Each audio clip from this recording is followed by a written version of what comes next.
Alright, welcome back. This is another fun, exciting video from Kruse and Childs. Yay!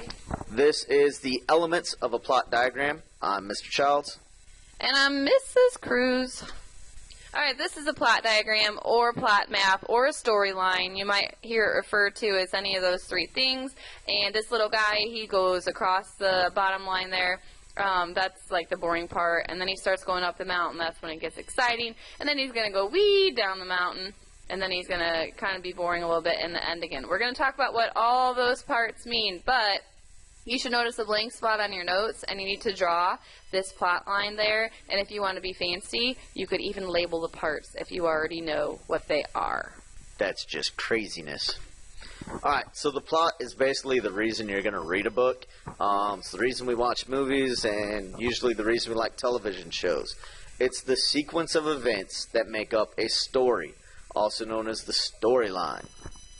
And the plot is the reason why people have different opinions about books, because everybody likes different kinds of plots. So if the plot is not interesting to you, then you are not going to like the book. And if it's a bad plot, it's usually a bad story. Alright, so the very first part where the guy is about to slide across the red rectangle is called the exposition. Now that we're in high school, we don't call it the beginning of the story anymore. It's the exposition. And you will see this question on many quizzes and tests to come. Readers find out what three things in the exposition of a story. Number 1, the main characters. Number 2, the setting. And number 3, the main conflict. Okay, this next section we're going to start talking about is kicked off by what is known as the inciting incident. This is usually the exciting event that starts the rising action. So it's when like the first person gets killed or stabbed or shot or something in like an action movie. This is what kicks off the next set, which is the rising action. Okay, so the rising action is the events that lead to the climax, and this is where the conflicts start to be developed, and as readers or watchers of movies, we become more interested because the stories are more suspenseful. So, for those of you who like scary movies, in the rising action, a lot of times there's a twisted, messed up character hiding behind a door or in a dark alley with a machete or a AK-47. Do they ever have those in scary movies? Yeah, sure. Okay. Whatever. Weapon, whatever. And then they like chop your finger off and feed it to a goldfish or something like that.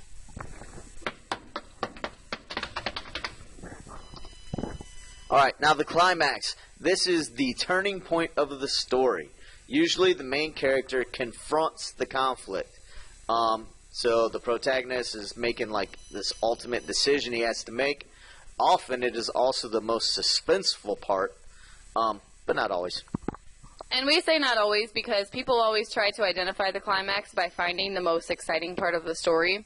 But if you just do that, you're going to be wrong most of the time. So you just have to figure out what is the main conflict and what is the turning point for the main conflict. That is the climax. But if you can defend your reason for why you think the climax is a certain thing, we'll probably give you a little bit of leeway. Okay, the falling action, the events that lead to the resolution.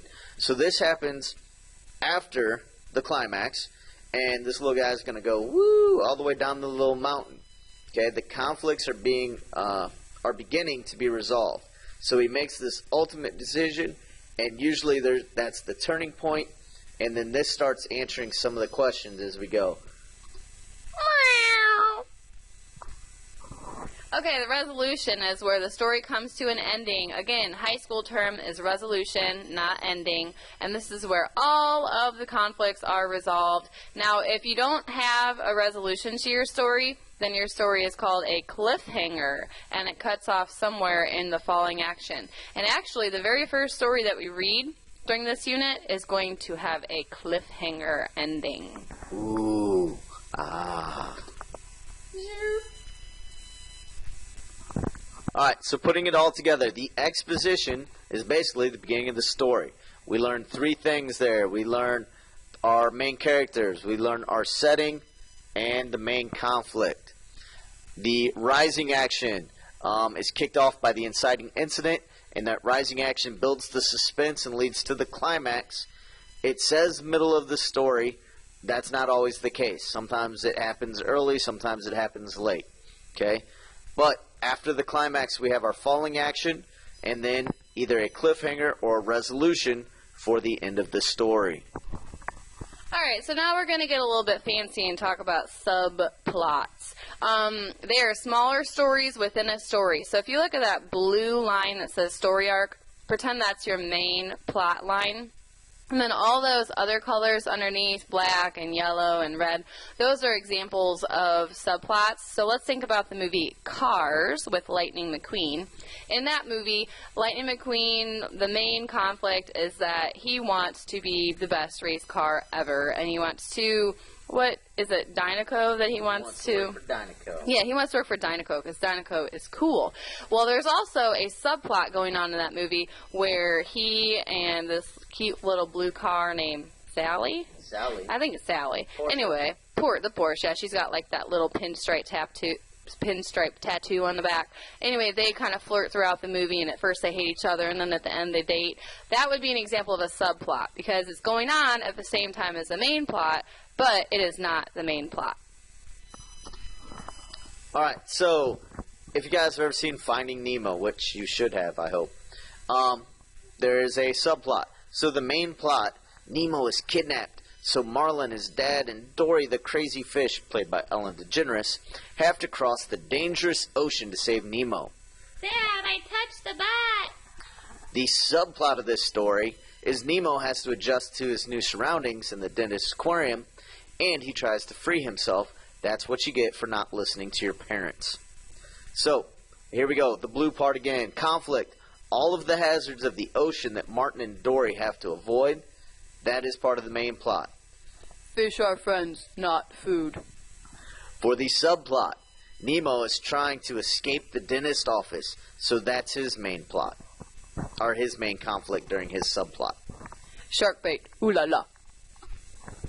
Alright, and then in The Lion King, which is one of our favorites, we're going to be watching this in a little bit before Romeo and Juliet.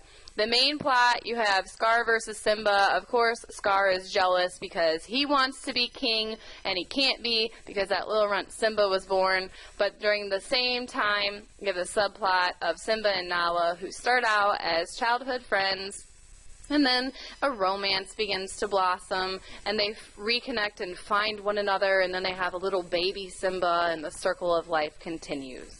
And then there's a bunch of bad sequels afterwards. Alright, setting. The setting of the story.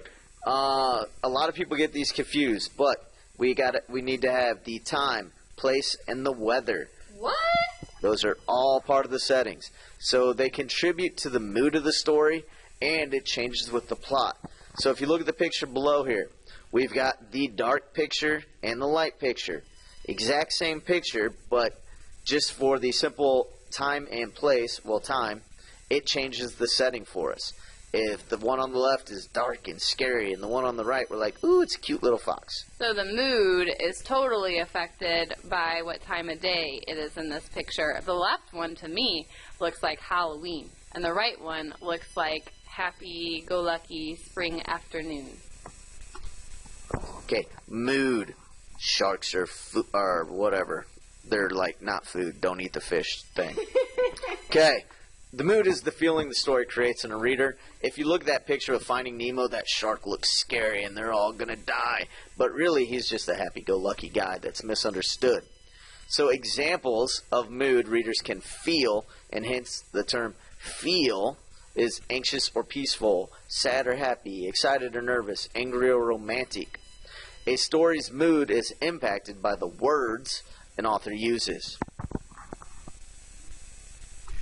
Okay, tone is a little bit different. Tone and mood, people always get confused. Tone is the author's attitude or voice in the writing. So tone is all about the writer, and mood is all about the reader. Some examples are sarcastic, hopeful, and depressing. Tone is conveyed through the characters, how the characters speak, how they act, and some example conversations here. Mom says, "What are your plans for today?" And the son says, "I'm going to the store." Okay, so the tone just seems kind of like, whatever, relaxed and definitely not angry or excited about anything. But if you look at the second conversation, the mom says, "What are your plans for today?" And the son says, "I'm going to the store." Yeah, lay a smack down. Okay, so he would get sent to his room. But anyway, you can tell, just because the author capitalized all the letters there, that the tone is angry or irritated versus the first conversation where the tone was a lot more, what's the word I'm looking for? Laid back. Yeah, laid back is good. All right. Theme. Theme is a message or main idea in a story. It can be one word or it can be a short phrase. So examples are: happiness is hard to find, good versus evil, greed, true friends stick by you through thick and thin. That one's a little long, but it's a theme still. Patience, love conquers all, poverty. These are all examples of themes or the message of a story. And not to throw a grenade at you or anything, but when you find the theme, you're actually using the reading strategy of analyzing. Mind bomb. Boom. Okay, so point of view. This is who is telling the story. Usually you have first person point of view where a character in the story tells the story, in which case they would use pronouns like I and me and our and we. And then sometimes you have third person point of view, which is when a voice outside the story tells the story. In that case, you would see pronouns like he or she or they. And very rarely you would see second person point of view, which would be more like in a letter where they would use the pronoun you. One more thing. When writing about the plot of a story, always write in present tense. For instance, Harry Potter loves attending Hogwarts. Even though the book's already been written, he is still in that book, so it's still present tense. Not Harry Potter loved attending Hogwarts. That means like he's dead and it no longer exists. He never really existed, not to burst your bubble, but if he never really existed, he can't be in the past. Okay, so what reading strategies are we covering with these stories? Well, let me tell you, and by the way, that's me walking my fish. Alright, first one we're going to talk about, hopefully it's a review, shouldn't be new, it's called previewing. This is where you look and read the text elements available before reading the text. Text elements like the title, bolded or italicized words, headings and subheadings, margin notes and footnotes, pictures and captions, charts and tables, author information. Previewing a story will help you to be focused on what the story is about. Alright, predicting. Use this information you gain from your preview. Oh man, we got to put them together. Well, Plus, information from your own head, oh no, to make a detailed prediction. Fictional predictions should be about the story's plot. So you look at what you've seen, you know stuff about the author, and you're like, oh, the story's going to be about this. Nonfiction predictions should be about the author's purpose and main ideas. The format, based upon this, and this, I predict, and then you write a long sentence. So based upon the picture of the clown who looks scary and the girl who's hiding under her blanket, I predict this is a scary story about clowns who scare children on purpose. Okay, and summarizing is our other reading strategy. Remember, we already talked about summarizing with nonfiction, but it's totally different with fiction. So fictional summarizing focuses on the plot of the story, and we have a specific format we want you to follow. Your fictional summaries must be 7 sentences. First sentence, you're going to give us the title, author, and purpose, like, give me an example of a movie or something. Yeah, the soda one. Oh, we're doing. We're not thinking right now. So in Cars. Cars by Disney Pixar. And the purpose is to show you a cute little race car that overcomes all these things to be happy. Or to entertain readers. Anyway, that was a bad example. We'll give you better ones in class. Second sentence, you need to tell us about the exposition. The main characters are Lightning McQueen and Sally and Mater, and the setting is in Radiator Springs, and the conflict is that Lightning McQueen fell off of Mac on the highway, and now he has to be stuck in Radiator Springs before he can go race again. The third sentence is the inciting incident and the rising action. So the story is kicked off when Lightning McQueen falls out of the semi-truck. Fourth sentence is the climax. The turning point in the story is when Lightning McQueen realizes that he really likes being in Radiator Springs and that he cares more about friends than winning. The fifth sentence should be the falling action. Sixth sentence should be the resolution. And the seventh sentence you should mention the theme and the mood of the story. Okay, so with summarizing, remember to be objective. Even with fictional stories, do not include your subjective opinions. So don't say, in the end, this is a really good movie that all babies would like. We're not supposed to say that? No, do not give your opinion. Miss Kruse, how long does the summary have to be? 7 sentences. Remember that.